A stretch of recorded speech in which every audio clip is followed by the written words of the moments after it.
Moving on to the "You're my coach, not my boss" segment.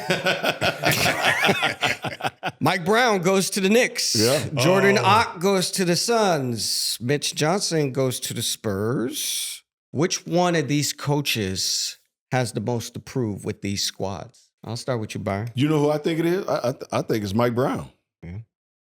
I think he's been to so many places, coached so many teams, so many different organizations. Why has he been in so many cities? As a head, assistant, success, not success. Yeah, I don't know. I mean, he had success up north in SAC, but Lakers. I'll tell you exactly. Yeah. OP might know better than I know. I have no idea, but I do know for me, he's going to have the bullseyes on his back. Because number one, being a coach in this league for so many years on so many different teams, and now you go to New York where they expect, after the success they had this year, Eastern Conference Finals with Tom Thibodeau, right? They expect, all right, we got to the Eastern Conference Finals and they fired Tom, so we bring you in here to get us to the finals and win a championship. So I think the biggest pressure and the biggest target is going to be on Mike Brown's back. You know, when I knew he lost the job in Sacramento, there was a timeout, and he grabbed, I think it was Malik Monk. I may be mistaken on the player. It might have been Malik. And he demonstrated on the floor. First coach to ever do that. Okay? That's what college coaches do. That's what high school coaches do.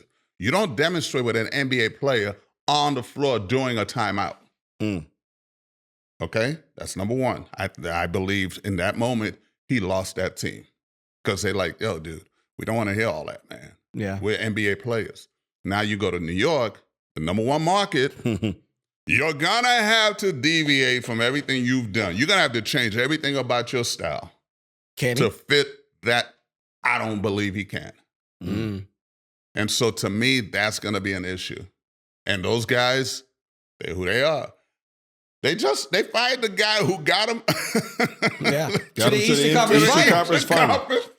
And I think Tom Thibodeau did a hell of a job of getting a team with a lot less talent than the teams that they were facing in the playoffs to the Eastern Conference Finals. Yes. And I thought going into this year that all he needed to do was add a few more pieces off that bench because he relies so heavily on the starters that I thought it ended up being a detriment to the team because you wearing them down. You got to get 3 or 4 more guys off that bench. Yeah. They can come in and alleviate some of that pressure that those guys have.